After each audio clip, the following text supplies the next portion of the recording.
Hello,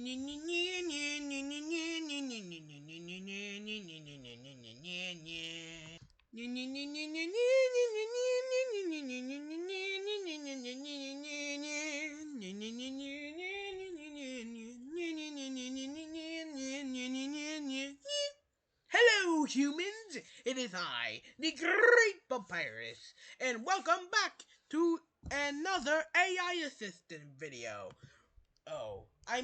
Another a story about the Avengers Skeleton Brothers. I feel like that these kind of videos will be hated a lot. Like, I'm actually feeling people getting annoyed of this. I think we should make more Gmod videos and more toy roleplay videos and less of this. Well, guess what, fans? OBS is a beep to Gmod, and we're still working on the toy roleplay video. So this is all we have. Okay. Oh no, so watch your language, Papyrus. Okay, fans. Sorry, fans.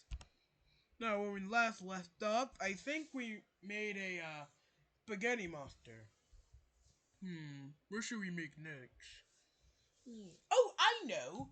It should be a 1-year anniversary of Gearson Boom. What? It's not even his birthday. Oh! Okay. Alright, Papyrus.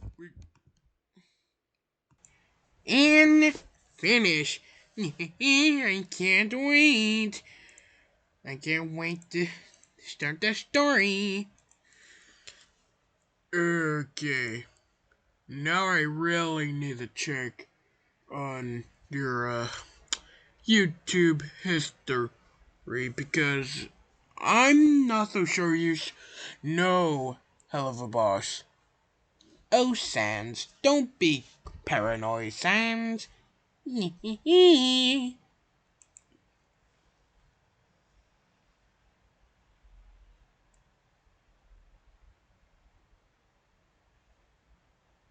Oh boy, I'm really excited, Sans. Me too.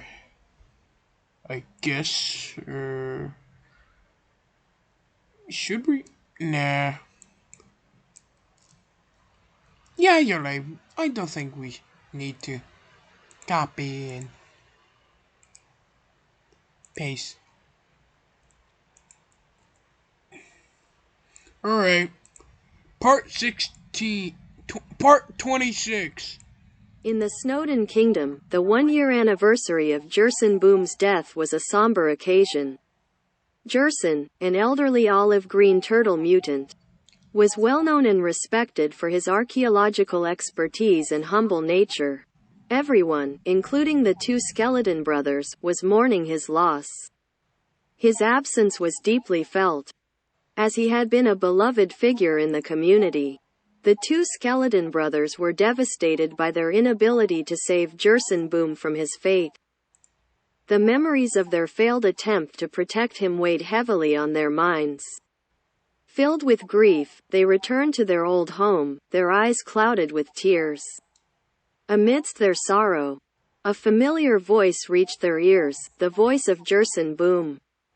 The two skeleton brothers were both surprised and terrified by this unexpected development. They didn't know if Jerson Boom's return as a ghost would be a blessing or a curse. Jerson Boom reassured them, urging them to calm down and listen to him. He revealed that King Kara had made a deal with IMP, Immediate Murder Professionals, a notorious group of imp demons. Jerson explained that 3 imp demons from IMP were sent to kill the two skeleton brothers. Describing the demons, Jerson informed them about Blitzo, the founder and manager of IMP. A lanky demon with a pointed tail. Blitzo had a bombastic and sardonic personality. He was driven to succeed with his company and was willing to make sacrifices for it. although he often displayed immature and unprofessional behavior. Jerson then detailed Moxie, an imp with red skin and white freckles, and Millie, a short imp with distinctive features. Moxie was known for his weapons proficiency, while Millie possessed both combat skills and musical talents. The two demons were integral members of IMP. Jerson also warned the two skeleton brothers about Luna, a hellhound who could disguise herself as a goth teenager. Unknown to Jerson, Luna was the one who had fed him this information, unknowingly playing a double game. The two skeleton brothers were filled with a mix of emotions: shock, confusion, and determination. They realized the danger they were in and that they needed to take action to protect themselves and the kingdom. Preparing for the impending threat, the two skeleton brothers informed the entire Snowden kingdom about the three imp demons. The kingdom went into lockdown as a precaution. However, the imp demons managed to break into the skeleton brothers' house. A fierce battle ensued, but the two skeleton brothers found themselves struggling against the powerful imp demons. Just when things seemed dire, Frisk, Undine, Alphys, and Undine Jr. arrived to join the fight. Alphys attempted to use a flamethrower to defeat the imp demons, but it had no effect. Undine's efforts also proved futile, and she was quickly overpowered. Undine Jr. had a clever idea and distracted the imp demons with an anime show on TV. Seizing the opportunity, Azrael used his powers to turn the imp demons into dust. However, Luna attacked Azrael, posing a new threat. Luna's attack wasn't in vain, as she managed to consume everyone in the Skeleton Brothers' house, celebrating her apparent victory. Just as Luna reveled in her triumph, Nimona and Ballister intervened. With a powerful punch to Luna's stomach, they saved everyone, including the two Skeleton Brothers. Luna was arrested, her reign of terror coming to an end. Nimona and Ballister swiftly took Azrael to the hospital for medical attention. In gratitude for their heroic actions, the two Skeleton Brothers offered hot dogs and spaghetti to Azrael, Nimona, and Ballister. With a newfound sense of safety and relief, the two Skeleton Brothers turned to Ballister and asked Alphys to upgrade his robot arm, marking the beginning of a new chapter in their ongoing saga. End of part 26. Yeah, I love the story. Yeah, I think the story. Yeah, I also love the story. It was actually not too bad. Actually, pretty good for the first time. Actually, done right in an hour. Yeah. Part 27. Flowing the Fire Flower works with Luna. That will be interesting. And finish. Yep. Oh boy. Read the Fire Flower X Luna. I hope Blitzo is not watching this video. I really hope so. Why that? Blitzo is not okay with people dating his adopted daughter like any other adopted or non-adopted father would be. Hey, don't be paranoid, fans. Send message.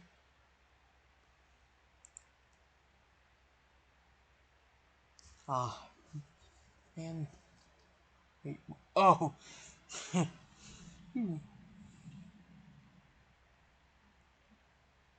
That's very short. A little too short.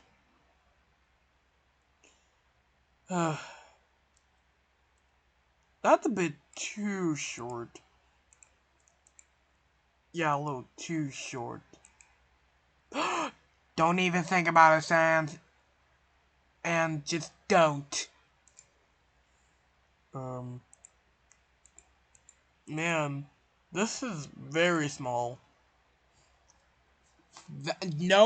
No, Sam, just don't. Okay, fine. Let's just start part 27. Flowey the Fire Flower X Luna. In the prison where Luna mourned the loss of Blitzo, Moxie, and Millie, she caught the attention of an unexpected visitor, Flowey the Fireflower. Witnessing Luna's tears, Flowey decided to strike a deal. Flowey proposed that if he helped Luna bring back Blitzo, Moxie, and Millie, she would assist him in reviving King Kara. Luna agreed to this arrangement. With Flowey's fiery abilities, they burned down the prison. Luna then underwent a transformation, assuming a human form. Flowey was surprised by this unexpected change and questioned Luna about her true form. She revealed that her wolf form was her actual self, not the human appearance she had taken on. After their escape, Luna stumbled upon a random backpack. She made a playful deal with Flowey. If he entered the backpack, she would give him a kiss. Flowey, despite his initial hesitation, ultimately agreed and received the promised kiss on his cheek. As they continued their journey together, Luna's human form drew the attention of others, particularly teenage boys who attempted to court her. Flowey protected her by using his fiery powers to deter them. Luna and Flowey shared romantic outings, going on dates as they grew closer. Eventually, they journeyed to the Fire Kingdom with the goal of bringing back both King Kara and the three imp demons. Meanwhile, Sans and Grilby, sensing the impending trouble, realized the seriousness of the situation. They called Papyrus for assistance and summoned the Fire Ruby to counter Luna and Flowey's actions, but they were too late. Blitzo, Moxie, Millie, and King Kara were resurrected from the dead. The three imp demons had succeeded in their mission. They overpowered the Skeleton Brothers and King Kara disposed of Grilby in a menacing display of power. The citizens of the Fire Kingdom were in awe as they witnessed King Kara's return. As the Skeleton Brothers returned to the Snowden Kingdom, they were injured and realized the urgent need for their kingdom to prepare for a potential war against the Fire Kingdom. In the midst of these events, Flowey the Fireflower and Luna found love and decided to marry each other. Initially opposed to the idea due to Flowey's past actions, Blitzo eventually understood Flowey's sincere intentions and relented. He saw that Flowey genuinely cared for Luna and would protect her at all costs. With Blitz's blessing, Flowey and Luna began their life together as a married couple. End of part 27. That story should not be that short. That story shouldn't be that short. Yeah, I agree. The story was short, but good. The story was good, but way too short for it. Let's generate another one. Are you thinking what I'm thinking? Oh yes, Sans.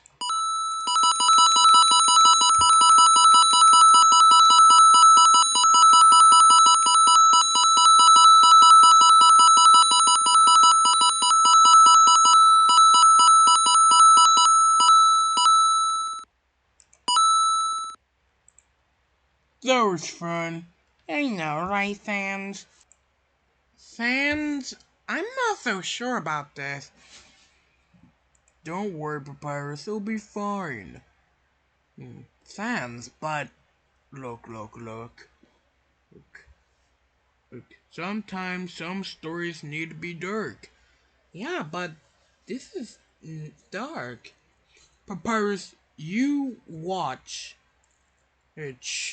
a show about inappropriate stuff of heck.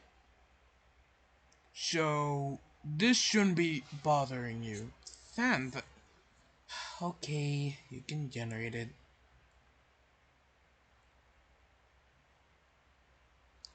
This one I feel like I won't be excited for. Trust me, Papyrus, it'll be cool, I think. But Alright.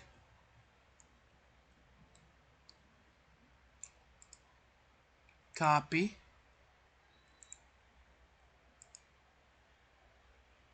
Paste. Yeah. Yeah.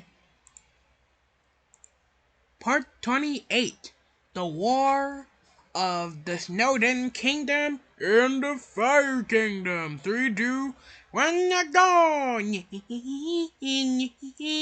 As tensions escalated between the Snowden Kingdom and the Fire Kingdom, King Kara made a strategic move by hiring Bowser, a fearsome and sadistic dragon like Koopa, to aid his cause. Bowser's immense strength, durability, fire-breathing abilities, and strategic intelligence made him a formidable ally for King Kara. With his intimidating appearance and powers, Bowser went on a rampage, capturing the Penguin Kingdom and the Kong Army, among others.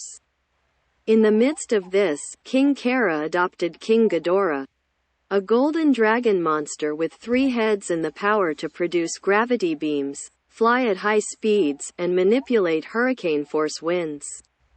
King Ghidorah was a powerful addition to King Kara's forces. King Kara's ambition didn't stop there. He kidnapped Azrael and transformed him into the Angel of Death. The situation became dire, and the 2 skeleton brothers, realizing the grave threat posed by King Kara and his allies, sought help from Crash Bandicoot, a heroic and resourceful bandicoot known for his bravery and intelligence. Crash informed the skeleton brothers that King Ghidorah's weakness was ice and snow, which played into the strengths of the Snowden Kingdom. With this valuable information, the Skeleton Brothers returned to their kingdom to formulate a plan to defeat King Kara's forces and save the Fire Kingdom citizens from their tyrannical ruler. During the planning phase, Sans had a peculiar dream involving Mario, the heroic Italian plumber. Despite its bizarre nature, Sans couldn't shake the feeling that the dream held some significance. As preparations for the ultimate battle commenced, Luna, now pregnant with Flowey the Fireflower's child, found herself caught between the impending conflict. Flowey, eager to embrace his parental role, struggled with the decision to join the war or remain with Luna. However, the gravity of the situation pulled him away to fulfill his duty. The battle between the Snowden Kingdom and the Fire Kingdom was fierce and lengthy. With the combined efforts of various allies, King Ghidorah was defeated, and Azrael was restored to his normal self. Meanwhile, Lumina and Napstablook's actions took a dark turn. They conspired to murder Luna, believing that Flowey deserved to suffer. This shocking act of violence deeply affected Blitzo and Flowey the Fireflower, both of whom were devastated by Luna's death. Upon learning of Lumina and Napstablook's actions, Frisk and the 2 skeleton brothers confronted them. Lumina and Napstablook were banished from the Snowden Kingdom for their heinous actions. Though Lumina and Napstablook felt anger and bitterness, they eventually left the kingdom behind. As the battle against King Kara and Bowser reached its climax, Papyrus faced off against King Kara, and Sans confronted Bowser. Recalling his dream, Sans used his wits to defeat Bowser, while Papyrus's determination led to King Kara's downfall. After the battle, Frisk and the Skeleton Brothers grappled with the aftermath. Flowey's grief over Luna's death raised concerns about his future actions. With the threat of King Kara eliminated, the Snowden Kingdom was victorious. But the question of whether Flowey would be consumed by darkness remained unanswered. The stage was set for further challenges and decisions as the kingdom looked toward a new chapter in their history. End of part 828.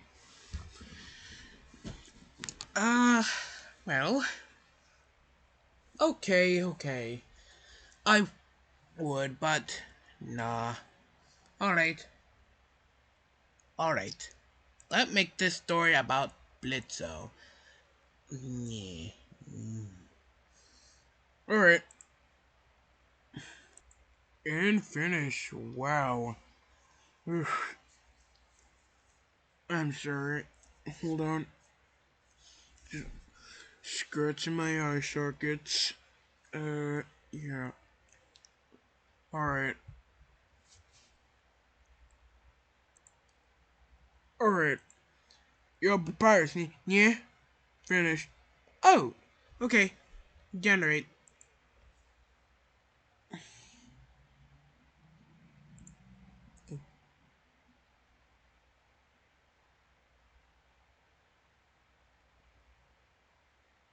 So, what did you do?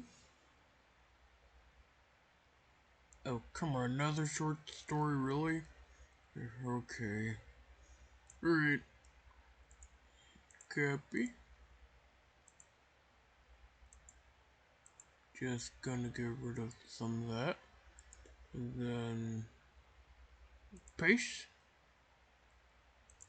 You know, I'm kinda really getting sick and tired of short stories. Oh, come on, short stories can't be that bad, right? Okay. 3, 2, 1, go. The situation took a dramatic turn as Grilby, who had become the new king of the Fire Kingdom, was found dead in the library. His death was due to water, which is lethal to fire-based beings like him. This shocking discovery left the Fire Kingdom citizens devastated. With the threat of the murderer still at large, the two skeleton brothers realized that Frisk could be the next target. Desperate for help, they called upon a detective, Batman, who arrived to mixed reactions from the citizens. As Batman's presence divided the kingdom's opinions, Sans had another strange dream involving Mario. Mario warned Sans that Batman could be the biggest mistake in the kingdom's history, claiming that Batman was secretly working for the murderer. Despite the oddness of the dream, Sans was skeptical about its significance. As Batman settled into the kingdom, Papyrus was enthusiastic about the detective's abilities, while Sans harbored suspicions. The two skeleton brothers decided to secretly spy on Batman to uncover the truth. For weeks, they observed Batman until he went to the Batcave. While Papyrus was excited about exploring the Batcave, Sans remained focused on his suspicions. In the Batcave, Sans's suspicions were confirmed. Batman was indeed working with the murderer, a fusion of Flowey the Fireflower and Blitzo. Shocked by this revelation, the two skeleton brothers were discovered and captured by Batman. They woke up tied up and confronted by Batman and the fusion. The fusion revealed their motivations for the murders, driven by a desire for revenge for Luna's death. Batman had manipulated them to achieve his own ambitions. Leaving the two skeleton brothers tied up, Batman and the fusion departed. As the two skeleton brothers argued, their emotions got the better of them. They exchanged harsh words until Sans's comment deeply hurt Papyrus. Recognizing his mistake, Sans apologized, and the two brothers reconciled. Reflecting on their past adventures together, unexpectedly, Luna, Moxie, and Millie appeared, untying the two skeleton brothers. Luna's presence was particularly shocking since she was thought to be dead. Moxie and Millie explained that Batman had deceived the fusion, and Batman was behind the entire plot to become the new king and manipulate events. Realizing the threat posed by Batman and the fusion, the group decided to take action. They ambushed Batman and forced him to reveal the key to unfusing Flowey the Fireflower and Blitzo. Batman explained that either Flowey or Blitzo had to die to break the fusion. In a heart-wrenching moment, Luna had to make an agonizing decision. She chose to sacrifice Blitzo to save Flowey. With this sacrifice, Flowey was finally freed from the fusion's control. Grief-stricken over Blitz's loss, Luna, Flowey, the two skeleton brothers, Moxie, and Millie mourned his death. With the truth revealed and the fusion defeated, Flowey realized the errors of his ways and chose to turn away from evil. He decided to become a hero and vowed to raise his future child with Luna to be good. The kingdom, still reeling from the recent events, faced the challenge of rebuilding and moving forward, with lessons learned from their tumultuous experiences. End of part 29. Now,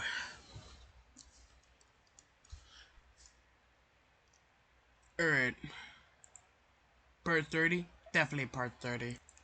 Oops, Sand! Sorry. I accidentally clicked the wrong button.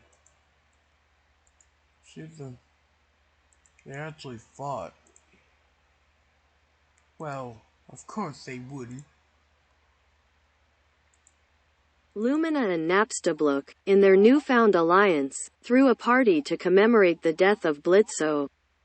The event gathered 10% of the Snowdin Kingdom's population, along with 20% from the Fire Kingdom and 30% from the Water Kingdom. The party took place at the Haunted Mansion, and its festive atmosphere was in stark contrast to the somber events that had transpired. Unbeknownst to the celebrators, Nimona and Ballister detected the music coming from the Haunted Mansion and realized that it was a party related to Blitz's death. Concerned and perhaps seeking some form of retribution, Nimona and Ballister decided to intervene.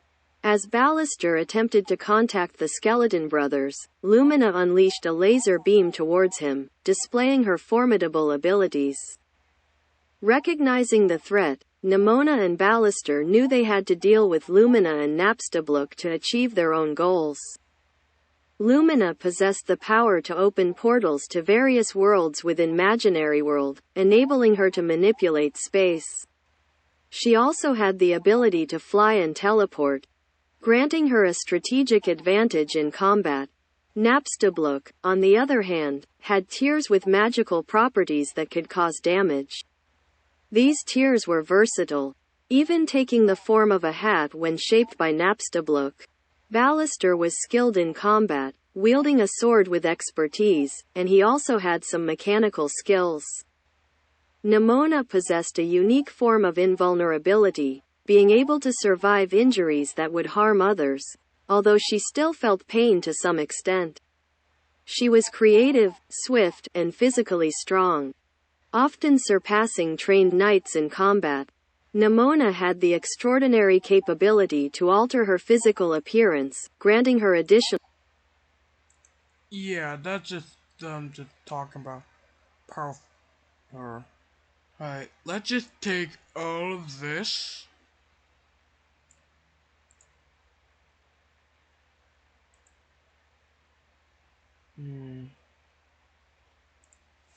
How about just make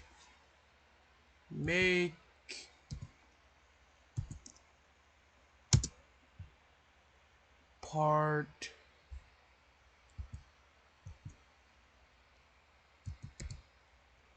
31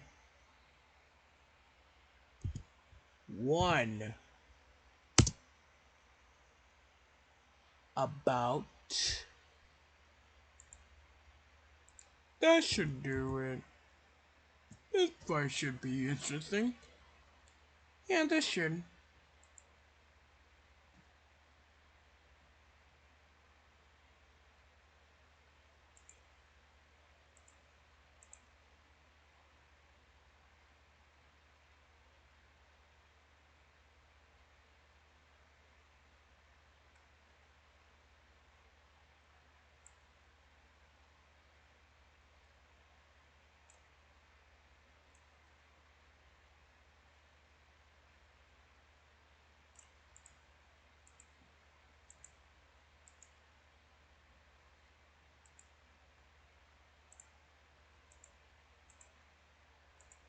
The confrontation between Lumina, Napstablook, Nimona, and Ballister took an unexpected turn, culminating in a battle that would be etched into the annals of Imaginary World's history. Lumina and Napstablook stood together, their unity emanating a palpable force that belied their somber surroundings. Lumina's eyes glowed with the potential to manipulate space and unleash her potent abilities, while Napstablook's tears shimmered with magical energy, ready to be wielded as a weapon. Nimona and Ballister, on the other side, exchanged a determined glance, each recognizing the formidable adversaries they faced. Nimona's shape-shifting prowess granted her a diverse range of abilities, while Ballister's mastery with a sword and mechanical aptitude promised a tactical advantage. As the tension in the air thickened, Lumina's voice cut through the silence. "We don't have to fight," she said, her tone a mixture of caution and hope. "We've all lost something, and we've all made mistakes. But we can find a way to move forward." Napstablook's echoed Lumina's sentiment. "There's been enough pain and loss," they added, their tears glimmering softly. "We don't have to keep perpetuating it." Nimona regarded them with a mix of skepticism and consideration. "And what do you propose? How can we find common ground after everything that's happened?" Lumina took a deep breath, her eyes never leaving Nimona's. "We can choose not to be defined by our mistakes. We can choose a path that doesn't lead to more pain and destruction." Ballister's grip on his sword tightened, but he didn't interrupt. He seemed to be weighing Lumina's words carefully. Napstablook's voice carried a gentle sincerity. "We understand the weight of grief and anger. But there's always a choice, even in the darkest of times." Nimona hesitated, glancing at Ballister, who offered a barely perceptible nod. "Fine," she conceded, albeit begrudgingly. "We'll stand down for now." The tension in the air seemed to ease, and both parties lowered their guards. The confrontation that had seemed inevitable had taken an unexpected turn towards dialogue and understanding. Lumina, Napstablook, Nimona, and Ballister exchanged glances. A silent acknowledgement of the fragile truce they had established. It was a small step towards healing the wounds of the past and forging a different path for the future. As the moon hung in the night sky, casting its ethereal light over the scene, 4 figures, each with their own burdens, stood in the shadow of a newfound possibility. End of part 31. Alright. Alright. And generally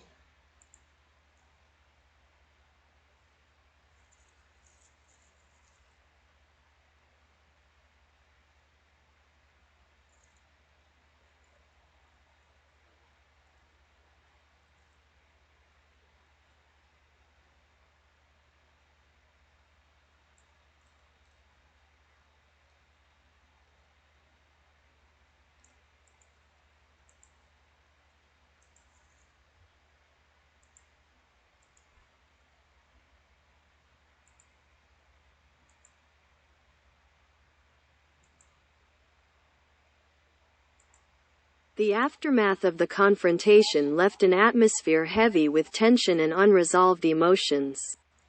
Lumina and Napstablook stood before Frisk, the Skeleton Brothers, Luna, Moxie, Millie, and Flowey the Fire Flower, their expressions a mixture of remorse and desperation. Frisk, their eyes holding a mixture of hurt and disappointment, spoke softly but firmly. "What you did, Lumina and Napstablook, was beyond what can easily be forgiven. You betrayed us and caused a great deal of pain." Sans and Papyrus nodded in agreement, their stances resolute. Luna, Moxie, and Millie remained silent, their gazes downcast, struggling to come to terms with the extent of the betrayal. Flowey the Fire Flower's voice was laced with sorrow. "I thought we were all a team. A family. But you chose to go against that." Nimona and Ballister exchanged a glance before stepping forward. Nimona's shape-shifted form took on a more subdued and approachable appearance, and Ballister's eyes held a sincerity that was hard to deny. Nimona spoke gently, her voice carrying an air of earnestness. "Lumina, Napstablook, I know you're sorry for what you did.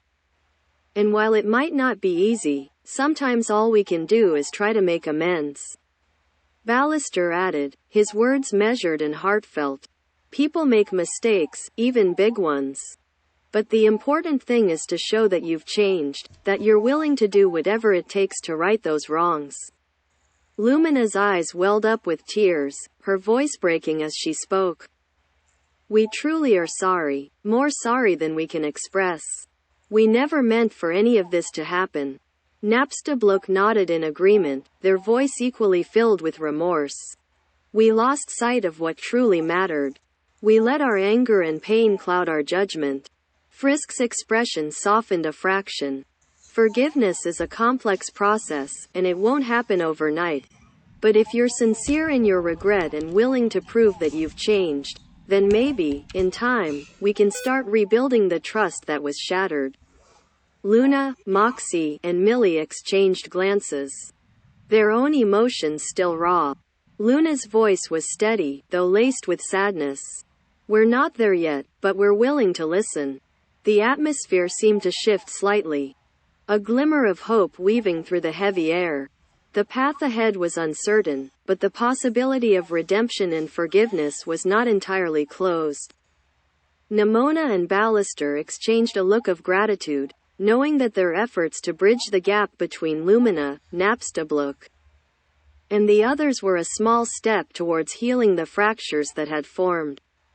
As the moon continued to cast its gentle light, the hearts of those present were heavy with the weight of the past, but also with the potential for a future where mistakes could be acknowledged, lessons learned, and bonds rebuilt.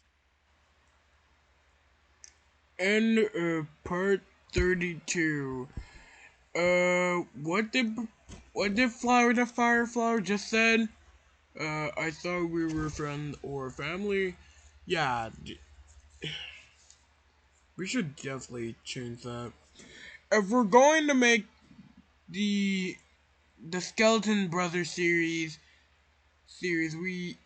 animated series, then we're definitely changing that. We're gonna change a few bugs in this, and we're definitely changing that. We're definitely also changing the origin story.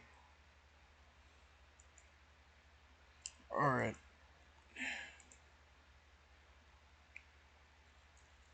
Well, Papyrus, what do you think? Should we end the video here, or? Yeah, maybe one more video. Alright. That's, yeah, bit much. I don't think it's a bit much.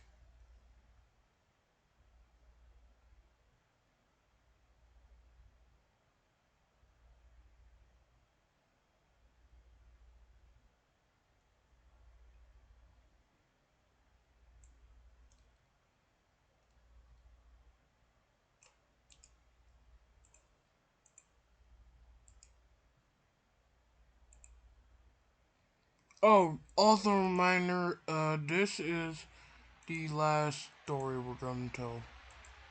The joyful atmosphere in the Snowdin Kingdom had shifted with the arrival of Fiona, the new bundle of happiness.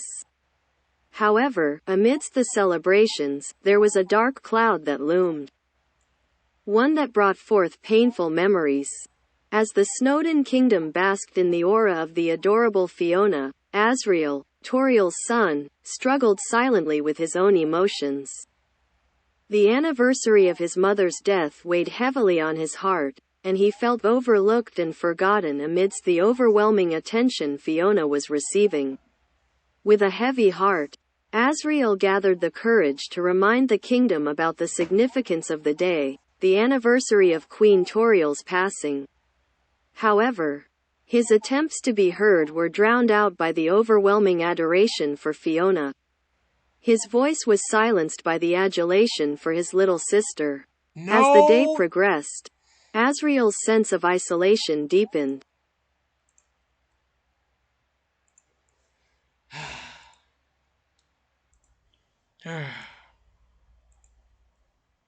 I'm pretty sure no. I won't do it.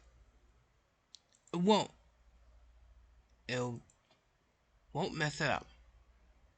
My apologies for the confusion. Thank you. Yeah, you're welcome.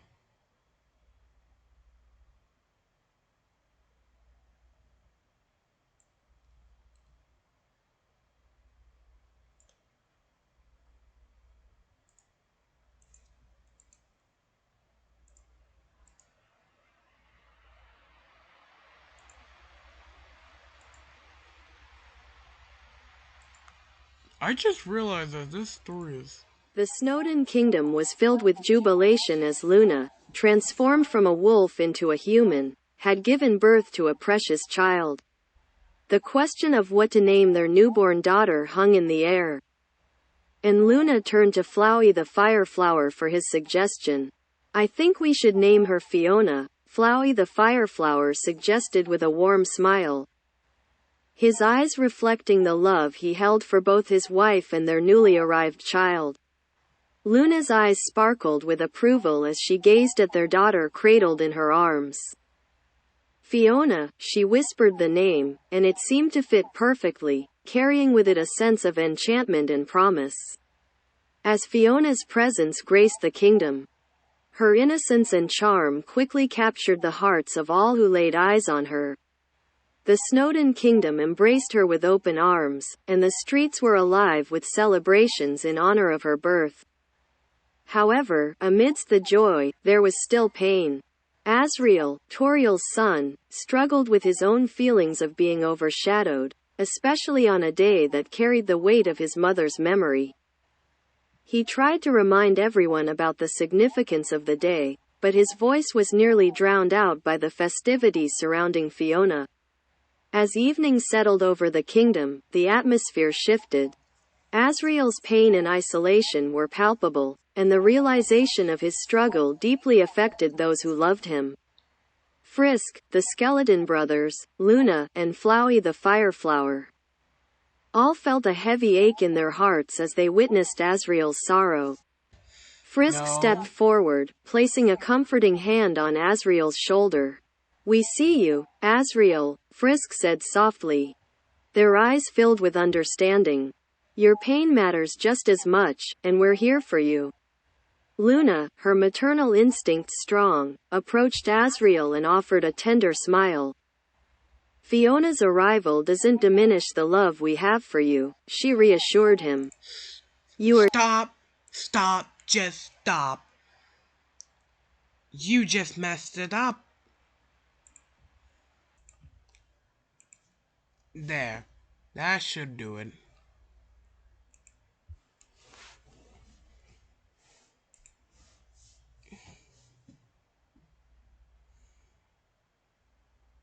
My apology.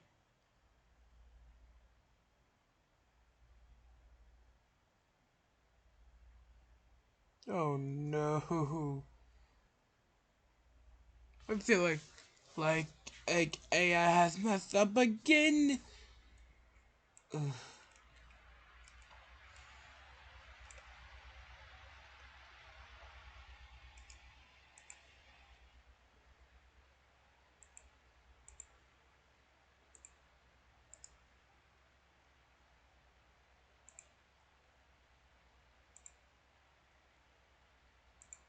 Within the Snowden kingdom, Fiona's arrival had stirred up a whirlwind of emotions. The townspeople were captivated by her presence, and her innocence seemed to illuminate the entire realm.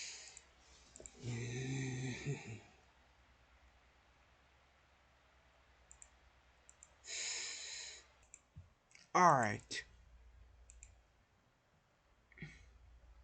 Try again.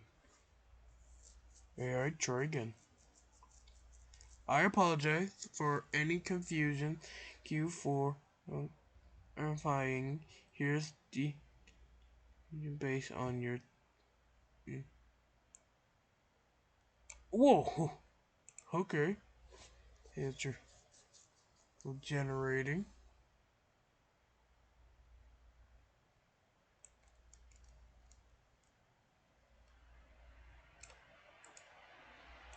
B. Yeah? Did I just asleep? Oh, yeah. Alright. 3, 2, 1, go. Luna had finally given birth to a child, and the joyous occasion was marked with a question. "What should we name her?" Luna asked, to which Flowey the Fireflower responded, "I think we should name her Fiona." The name seemed to fit perfectly, and the family welcomed the newborn Fiona with open arms. Fiona's presence was like a beam of light that swept through the Snowden kingdom. Her innocence and charm captivated the hearts of all who laid eyes on her. The townspeople, including Undine, Alphys, and Undine Jr., fell under her spell. Fiona's popularity grew so intense that it even overshadowed the anniversary of Queen Toriel's passing, much to the dismay of her son, Asriel. Asriel, already grappling with the pain of being overlooked, tried to remind everyone of the significance of the day. Yet, Fiona's allure proved too strong, and the kingdom remained fixated on her. People began comparing her favorably to Asriel and Undine Jr., leading to hurtful taunts and assaults. Even Asriel's attempts to communicate his feelings were drowned out by the overwhelming adoration for Fiona. The pressure and isolation pushed Asriel to make a drastic decision. He chose to leave the Snowdin Kingdom for the Fire Kingdom, seeking solace and distance from the shadow cast by Fiona's popularity. This decision deeply worried Frisk and the two Skeleton brothers, who couldn't bear the thought of losing Asriel like they had lost Toriel. However, before Asriel could depart, tragedy struck. Undine Jr., consumed by her own jealousy and pain, kidnapped Fiona in a misguided attempt to regain control. Her actions plunged the kingdom into chaos, forcing Papyrus to search for Asriel in the Fire Kingdom, while Sans embarked on a dangerous mission to rescue Fiona from Undine Jr.'s clutches.